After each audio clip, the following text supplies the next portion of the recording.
Assalamualaikum warahmatullahi wabarakatuh. Pada pagi ini saya akan menerangkan sedikit berkaitan bab 3 penaklukan logik, iaitu bagaimanakah membentuk hujah deduktif yang sah bagi suatu situasi. Terdapat 3 bentuk hujah. Yang pertama, hujah bentuk yang pertama, hujah bentuk yang kedua dan hujah bentuk yang ketiga. Baik, kali ini saya akan menerangkan contoh dan soalan berkaitan hujah bentuk pertama sahaja terlebih dahulu. Okey, mari kita tengok kepada hujah bentuk yang pertama. Hujah bentuk pertama, premis pertamanya berbunyi semua A ialah B, premis 2 C ialah A dan kesimpulan C ialah B. Okey, mari kita tengok contoh ya. Premis 1 semua nombor bulat ialah integer, premis 2 7 ialah nombor bulat dan kesimpulan 7 ialah integer. Daripada contoh satu ini, jika kita bandingkan dengan bentuk satu, terdapat persamaan. Okey, yang pertama, okey, premis satu bermula dengan semua. Selepas perkataan semua, nombor bulat ialah integer. Okey, nombor bulat ialah integer ini boleh dibagikan kepada dua, iaitu A dan B. So, nombor bulat ini boleh ditarifkan sebagai A. Sekejap ya. Okey, nombor bulat ini kita boleh tarifkan sebagai A dan integer ini kita boleh tarifkan sebagai B.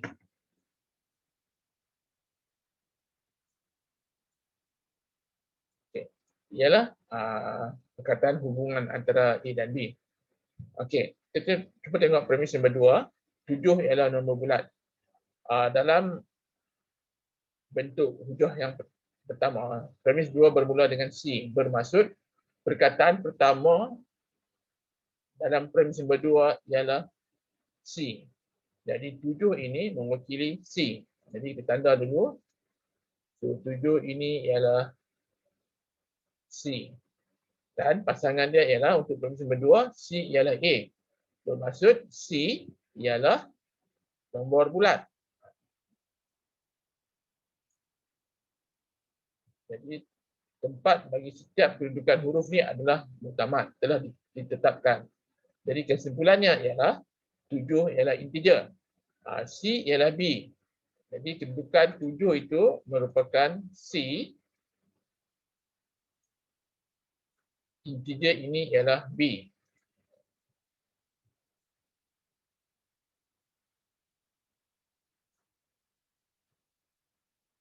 Okey.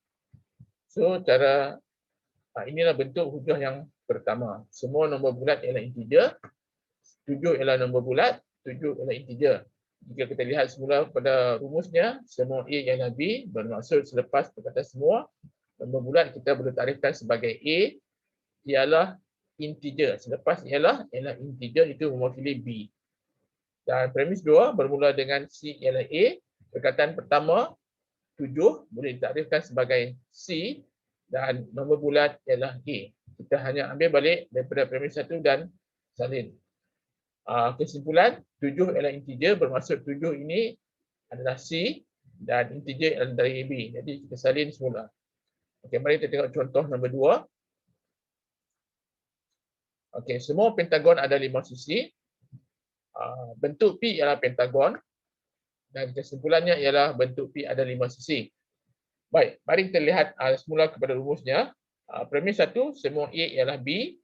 Premis 2, C ialah A dan kesimpulan C ialah B.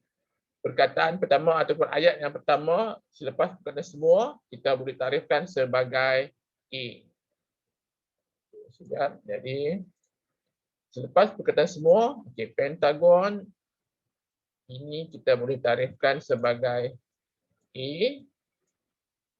dan ada 5 sisi kita boleh tarifkan sebagai B. Sebab itu perkataan adalah ataupun ialah boleh diletakkan ataupun tidak diletakkan, dia hanya sebagai kata hubung. Okey, premis 2, bentuk P ialah pentagon. Okey, bila kita tengok dekat premis nombor 2, C ialah A, bermaksud perkataan pertama adalah C. Dalam contoh di atas, premis 2, bentuk P ialah pentagon. Jadi, bentuk P ini kita boleh anggap dia, takrifkan dia sebagai C. Pentagon. Pentagon ini kalau kita lihat dekat premis nombor 1, dia ialah A. Jadi, dia akan ulang semula. Bentuk P ialah pentagon. So, ini adalah A. Dan kesimpulannya ialah bentuk P ada 5 sisi. Bentuk P ialah ulangan daripada perkataan pertama untuk premis nombor 2, iaitu kita boleh takrifkan dia sebagai C. Bentuk P C ada 5 sisi, diambil daripada B daripada premis yang pertama. So ini adalah B. Okey. Semua pentagon ada 5 sisi, bentuk P ialah pentagon, bentuk P ada 5 sisi. Ataupun semua A ialah B, C ialah A, C ialah B. Itu cara nak menghafal dan mengertinya. Okey, kita tengok contoh yang ketiga. Premis 1, semua segitiga mempunyai 3 sudut. Premis 2, PQR ialah segitiga dan kesimpulan PQR mempunyai 3 sudut. Okey, kita lihat semula rumus bentuk 1, semua A ialah B, C ialah A dan C ialah B. Baik, perkataan pertama ataupun selepas semua ini ialah segitiga. So, segitiga kita takrifkan sebagai A. Manakala mempunyai 3 sudut, kita takrifkan sebagai B. Okey, premis nombor 2, PQR ialah segitiga. So, perkataan pertama, selepas perkataan pertama dalam premis nombor 2, kita istilahkan dia sebagai C. So, PQR ini kita istilahkan dia sebagai C. C ialah A, bermaksud PQR ialah segitiga. Kita salin semula A daripada premis yang pertama. Okey, C ialah A. Dan kesimpulannya PQR mempunyai 3 sudut. Okey, kalau ikut rumus, C ialah B, bermaksud ialah perkataan pertama PQR ini ditakrifkan sebagai C, mempunyai 3 sudut, ialah B, diambil daripada premis nombor 1.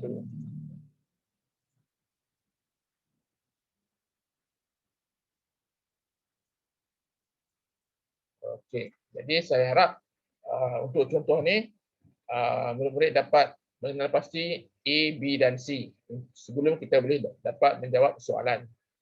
Okey, semua A ialah B, C ialah A dan C ialah B. Okey, seterusnya mari kita lihat contoh soalan. Baik, soalan ini semuanya berkaitan dengan tujuan bentuk yang pertama. Okey, yang pertama sebelum kita jawab soalan ini kita perlu kenal pasti A, B dan C. Okey. Baik, mari kita tengok contoh soalan. Semua premis 1, semua oktagon sekata mempunyai 8 sisi yang sama panjang. Premis 2, poligon X ialah oktagon sekata. Kesimpulan, kita kena isilah kesimpulan yang ni. Baik, cuba tengok premis nombor 1, semua oktagon sekata mempunyai 8 sisi yang sama panjang. Baik, selepas perkataan semua, oktagon sekata. Yang ini kita istilahkan sebagai A dan mempunyai 8 sisi yang sama panjang, kita takrifkan sebagai B. Okay, premis nombor 2, perkataan pertama adalah C. Jadi, poligon X kita takrifkan sebagai C dan C ialah A. Bermaksud, daripada atas premis nombor 1, A dia adalah oktagon sekata. Jadi, oktagon sekata ialah A. Dan untuk kesimpulan, kalau ikut rumus yang kita belajar tadi, C ialah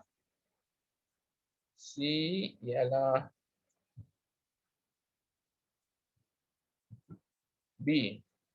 Okey, kalau kita tengok semula C Dekat premis nombor 2 adalah poligon X. Jadi kita tulis mula perkataan tersebut. Poligon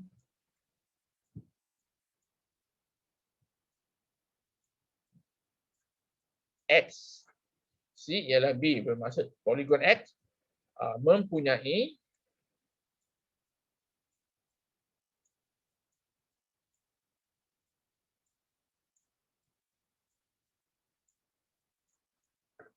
lapan sisi yang sama panjang.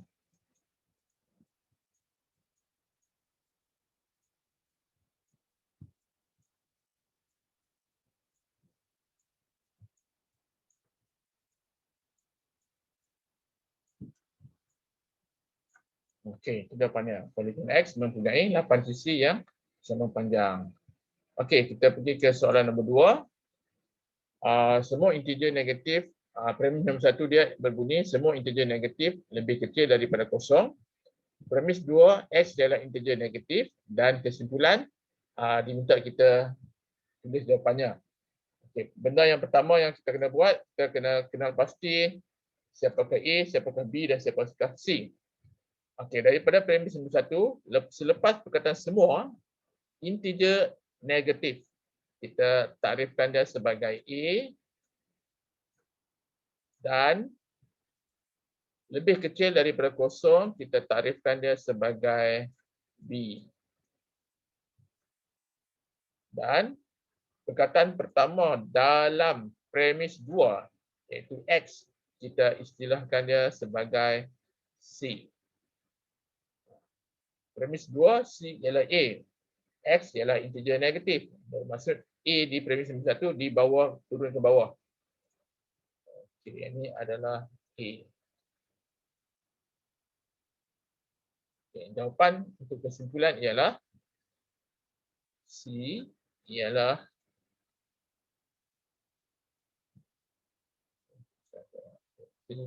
B. Jadi C di sini ialah X.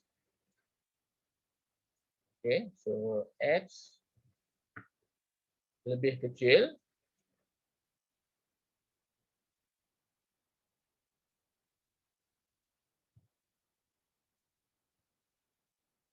daripada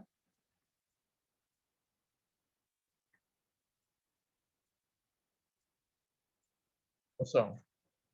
Okay, C ialah B. So X lebih kecil daripada kosong. Okay, so kita pindah ke soalan seterusnya. Okay, premis 1, semua sudut tirus adalah kurang daripada 90 darjah. Tinggal. Premis 2, sudut PQR adalah sudut tirus dan diminta soalan diminta kita menulis kesimpulan.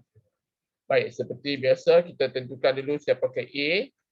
Selepas perkataan semua sudut tirus ini kita anggap sebagai A dan kurang daripada 90 darjah kita anggap sebagai B. Ataupun kita takrifkan dia sebagai B.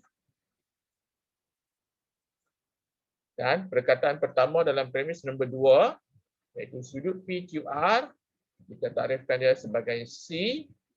Okay, sudut tirus ini diambil daripada premis nombor 1 A. Sebab rumus dia pun C ialah A. Jadi sudut tirus ini A lah. Dan kesimpulannya daripada rumus C ialah B. Okay, jadi kita ambil semula daripada premis 1 dan premis 2, C ialah sudut PQR.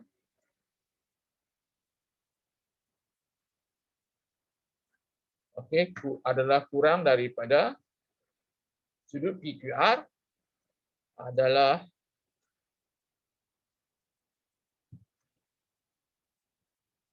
kurang daripada 90 darjah. Okey. So ini jawapannya, sudut PQR adalah kurang daripada 90 darjah. Okey, kita pergi ke soalan berikutnya. Okey, untuk soalan 4, 5 dan 6 ni, kita diberi premis 1 dan kesimpulan. dan diminta untuk mengisi ruangan premis nombor 2. Konsep yang sama kita akan gunakan iaitu dengan mengenal pasti A, B dan C terlebih dahulu. Okey, yang pertama A, tengok dekat premis nombor 1, semua segitiga mempunyai hasil tambah sudut pendalaman 180 darjah. Okey, selepas perkataan semua segitiga, ini adalah A, mempunyai hasil tambah sudut pendalaman 180 darjah, ini kita takrifkan sebagai B.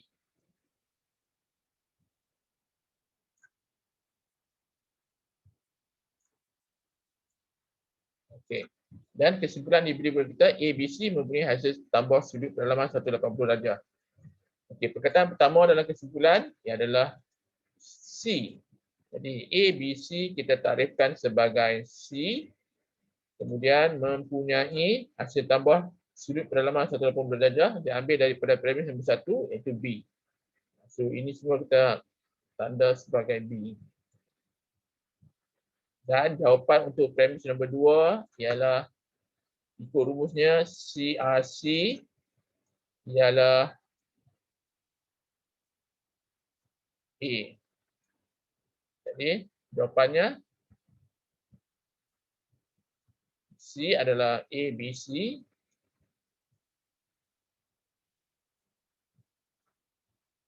Ialah sebuah segitiga.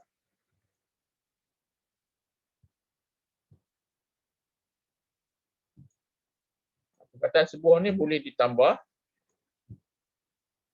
ataupun kalau tak tambah pun kita terima juga.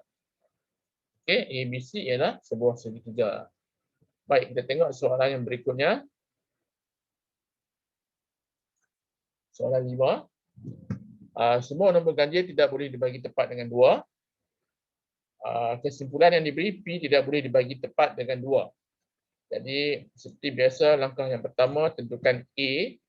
So di sini semua selepas perkataan semua nombor ganjil. Sekejap.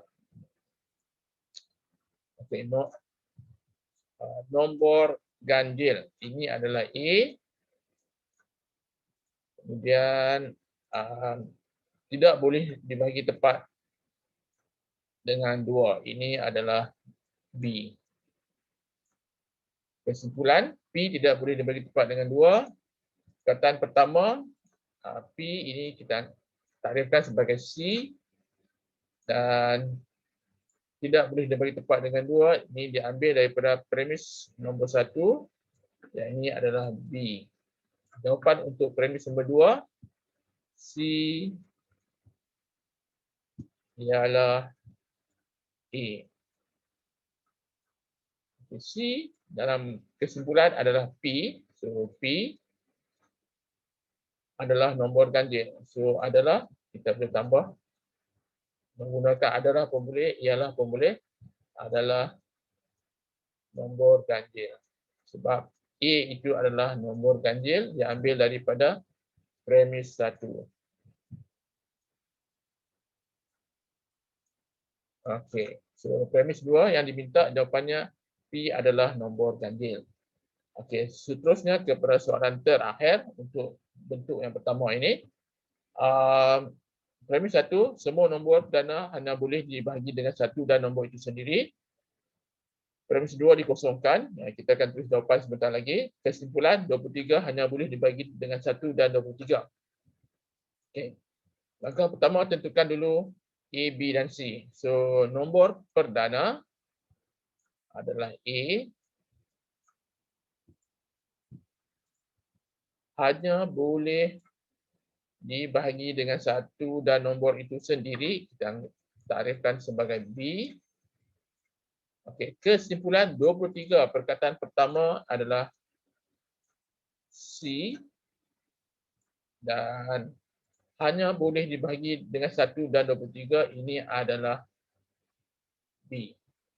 Kita dapat sedikit perbezaan pada A, pada premis 1 dan kesimpulan, tetapi membawa maksud yang sama. Hanya boleh dibagi dengan 1 dan nombor itu sendiri. Pada premis 1, pada kesimpulan hanya boleh dibagi 1 dan 23. Ini sebab telah diberi nombor kepada kita. So nombor itu sendiri kita gantikan dengan 23. Baik, premis nombor 2, rumusnya ialah C ialah A.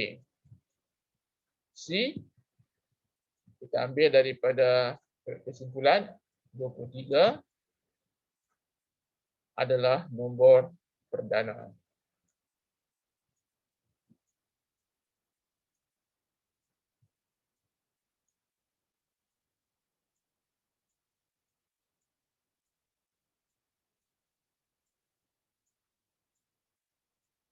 Ya, so premis 2 untuk soalan ini 23 adalah nombor perdana sebab premis 2 rumusnya C ialah A. C kita ambil daripada kesimpulan perkataan pertama 23. A kita ambil daripada premis nombor 1 selepas perkataan semua itu nombor perdana. Jadi jawapannya 23 adalah nombor perdana. Saya harap contoh ini dapat membantu murid-murid sekalian. Assalamualaikum warahmatullahi wabarakatuh.